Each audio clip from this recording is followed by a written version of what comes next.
जहां कभी तकबीर की सदाएं गूंजती थी, आज वहां भजन गाए जा रहे हैं। मक्कार मोदी ने मजहब की आड़ में इंतखाबी मुहिम का आगाज कर दिया। नरेंद्र मोदी ने दर हकीकत राम जन्मभूमि मंदिर नहीं बल्कि हिंदू राष्ट्र का इफ्तिताह किया है। सो पॉलिटिकल इन्फ्लुएंस भी है, इकोनॉमिक इन्फ्लुएंस भी है कि मुकेश अंबानी को भी बड़ा आना पड़ेगा, टाटास को भी आना पड़ेगा, बिरलास को भी आना पड़ेगा, क्रिकेटर्स को भी आना पड़ेगा, बॉलीवुड को भी आना पड़ेगा। ये कैसे होता है? इस बारे में ये रिपोर्ट देखिए। भारत की सेक्युलर रिवायात दफन, बाबरी मस्जिद के मुकाम पर राम मंदिर का इफ्तिताह, मक्कार मोदी का इंतखाबी मुहिम का आगाज। राम मंदिर में 51 इंच बुलंद राम की मूर्ति की पूजा शुरू हो गई। जहां कभी तकबीर की सदाएं गूंजती थी, आज वहां भजन गाए जा रहे हैं।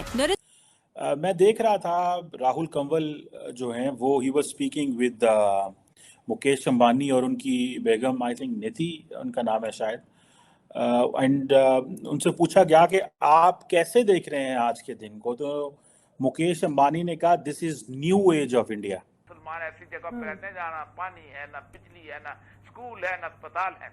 आप इंडिया के शहरों में जाएं, आप आंखें बंद कर दें, गाड़ी का दरवाजा खोल दें, जहां से बदबू आना शुरू हो जाए समझो मुसलमानों का इलाका शुरू हो गया है।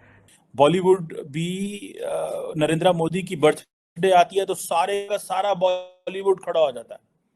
जनाब शाहरुख खान, सलमान खान, फलाना खान, ये वो सारे के सारे, ठीक है जी। कंगना रनौत भी वहां पे आई हुई है, अनुपम खेर, ये सारे के सारे लोग खड़े हो जाते हैं। सनी देओल, अक्षय कुमार, वो तो मोदी साहब के वैसे ही बड़े दोस्त हैं, उन्होंने पिछले इंटरव्यू भी किया था मोदी साहब का। आगे बढ़ते हैं, आपको बताते हैं वजीर मजहबी अमूर अनीक अहमद ने कहा है कि बाबरी मस्जिद के मलबे पर मंदिर बनाने की जितनी मजम्मत की जाए वो कम है। मजहबी जनूनियत हिंदुस्तान की रियासती पॉलिसी है। एक बयान में उनका कहना था कि गुजरात के कसाई का वजीर आजम बनना हिंदुस्तान की जमहूरियत के दावे का पोल खोल देता है। जहां हमारे दिल दुखी हैं वहां ये बात भी अहम है कि आज का हिंदुस्तान इस बात का सबूत है कि जिन्ना दुरुस्त और नेहरू गलत थे। मोदी हमारे खित्ते का नेतन्याहू है। अनीक अहमद ने कहा कि हिंदुत्व दौरे हाजिर की नाजी सोच की वहां पे पहुंचे हुए हैं, वहां पे क्रिकेटर भी पहुंचे हुए हैं, सचिन तेंदुलकर भी वहां पे थे, वहां पे मोदी साहब की पार्टी के लोग भी थे, वहां पे बॉलीवुड के लोग भी थे। और वो मैंने देखा कि जब उसके बाद क्या नाम है इनका, अमिताभ बच्चन साहब भी वहां पे थे।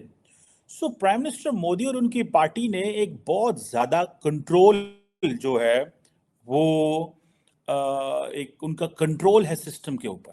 मेरी तो ये है कि prime minister Modi so popular कि अगर आप उनकी साइड में हैं तो it means you are on a right side. और सेकंड ये है कि एक तबका जो है वो समझता है कि एक खौफ भी है। देयर आर टू थिंग्स, ठीक है। अगर आप इसको देखें तो ये क्वेश्चन है, ये कैसे होता है? आप देखें पर्टिकुलरली ये इतने बड़े नाम है, ये तो जहां जाते हैं पैसे मांगते हैं, किसी काम से जाएंगे ना, किसी काम से जाएंगे। मैं देख रहा हूँ इस पिक्चर में, अगर आप देखें तो वो कैटरीना कैफ हैं, उनके हस्बैंड हैं, ये और भी जितने बॉलीवुड स्टार्स हैं, बड़े बहुत बड़े बड़े नाम हैं ये। मतलब ये इन इटसेल्फ इन्होंने बड़ा नाम कमाया है। और it means everybody is supporting prime minister Modi.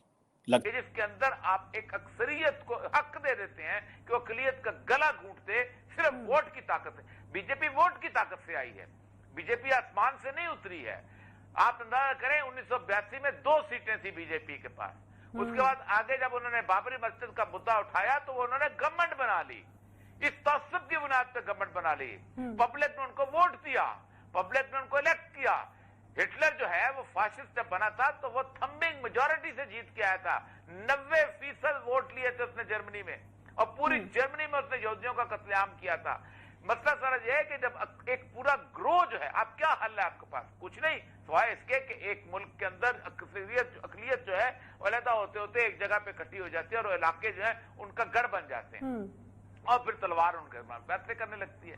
दुनिया भर के जो मुसलमान हैं उनकी इस वक्त दिल आजारी हुई है, लेकिन जो लोग वहां पर रहते हैं, जो मुसलमान वहां पर रहते हैं, आपको लगता है कि उनका कोई रिएक्शन जो है वो आ सकता है और कोई फसादात वहां पर जन्म ले सकते हैं?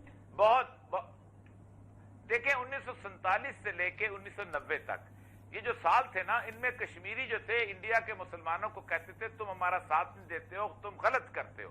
और हिंदुस्तान के मुसलमान कहा करते थे कि कश्मीरी हमें बदनाम कर रहे हैं, हमारा हमारा तल्लुकात खराब कर रहे हैं, हमें इंडिया में अजनबी समझा जाता है। लेकिन आज ये दोनों मुत्तहिद हो चुके हैं, आज दोनों समझ चुके हैं कि हमने हिंदू को नहीं समझा था। आज आप अंदाजा करें कि मुसलमान जो है अपने गंदे गलीज इलाकों से निकल नहीं पाता, वो हिंदुओं की आबादी में नहीं जाता। आप दिल्ली में जामा मस्जिद के सामने का इलाका देख लें, आप वो इतना टूटा फूटा इलाका है कि वहां अच्छा खासा अमीर आदमी का गरीब आदमी भी रहना पसंद नहीं करता, लेकिन वो निकलते नहीं है अपने शहर।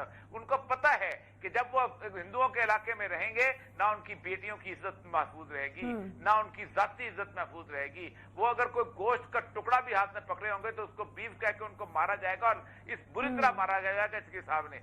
आप सोच सकते हैं कि बेचारे गरीब लोग हैं, यानी आप सोचें कि तीन लोग हैं पूरे के पूरे FBI के अंदर, और बॉर्डर सिक्योरिटी फोर्सेस में एक मुसलमान नहीं है।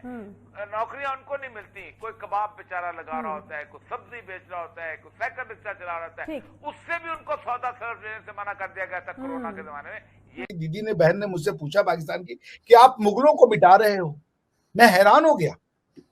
ये क्वेश्चन वहां से आ रहा था, उस पाकिस्तान से आ रहा था जिस पाकिस्तान ने अपनी आइडेंटिटी मिटा दी। क्या पाकिस्तान दीपावली मनाई जाती है? लाहौर शहर जब तक रहेगा तब तक भगवान राम का नाम जिंदा रहेगा, क्योंकि वो उनके बेटे के नाम पे वो शहर है।